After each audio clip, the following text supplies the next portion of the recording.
सुप्रभात बच्चों। हमारा आज का टॉपिक है interior of the earth.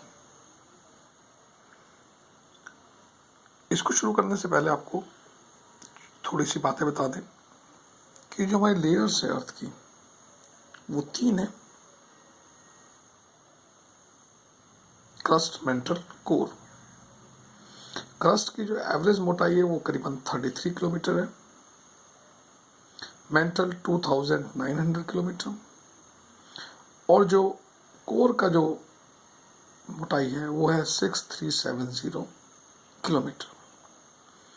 It means earth का जो रेडियस है वो 6370 किलोमीटर है। 6000 किलोमीटर से भी अंदर सेंटर पॉइंट है अर्थ का। अब इसकी जानकारी हमें कैसे मिलती है? हमारे टॉपिक में है सोर्सेस, स्रोत।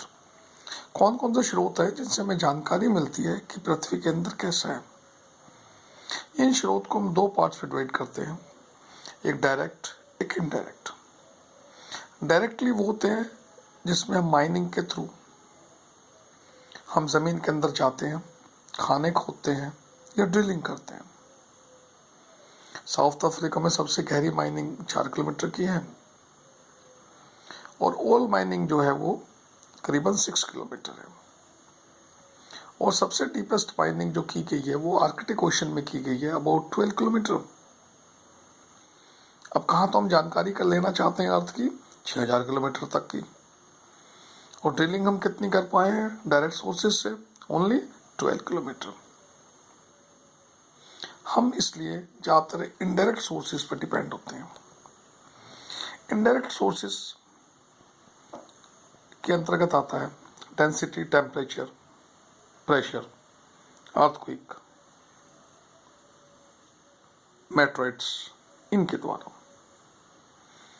जैसे जैसे अर्थ के अंदर जाते हैं डेंसिटी इंक्रीज होती है, टेम्परेचर इंक्रीज होता है, प्रेशर भी बढ़ता है। डेंसिटी एवरेज है 3.5, अपर लेयर में है 2.7, और कोर के अंदर जाएंगे तो डेंसिटी 13 से 14 हो जाती है।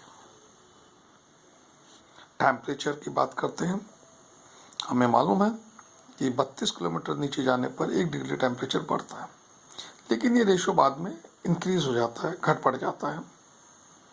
100 किलोमीटर तक 12 है, 300 तक 2, उसके बाद 1 डिग्री सेंटीग्रेड के हिसाब से बढ़ता है। इसलिए हम समझ सकते हैं कि जो हमारा जो मेंटल एरिया है अर्थ का वो सेमी लिक्विड एरिया में है, इसीलिए वहाँ पर प्रेशर क्रिएट होते हैं, और प्रेशर क्रिएट होने से ही वॉल्केनिक इरप्शंस होते हैं। तो जहाँ से अर्थ की लेयर कमज़ोर होती है वहाँ से अर्थक्वेक इरप्शंस हो जाते हैं, ज्वालामुखी फटता है। ये हम आगे भी पढ़ेंगे कि हमारी जो प्लेट्स हैं उनके समय पढ़ेंगे, हम आपको बताएंगे। दूसरा आता है अर्थक्वेक। अर्थक्वेक में 3 तरह की वेव्स होती हैं, PS और L।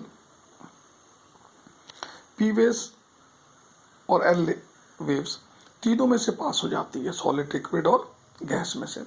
तो पास होके जब वो अर्थ तक ऊपर तक आ रही है, हम उसको मेजर करते हैं तो हमें पता लग जाता है कि अर्थ में कहाँ लिक्विड है, कहाँ सॉलिड है, कहाँ गैस है। और जो S वेव्स है वो ओनली सॉलिड से आती है। कुछ जानकारी हमें मेटेराइट से भी मिलती है कि स्ट्रक्चर ऑफ द अर्थ कैसा है। उल्का पिंड्स वगैरह आपस में टकराते हैं, वैसे तो पृथ्वी तक आते आते जल जाते हैं, नष्ट हो जाते हैं, लेकिन फिर भी कभी कुछ पार्ट हमें उनका मिला है। तो जैसे संरचना उनकी है वैसी हमारी अर्थ की है। तो इस टॉपिक को आप ध्यान से देखेंगे, पढ़ेंगे, तो फिर डिस्कस करेंगे। धन्यवाद।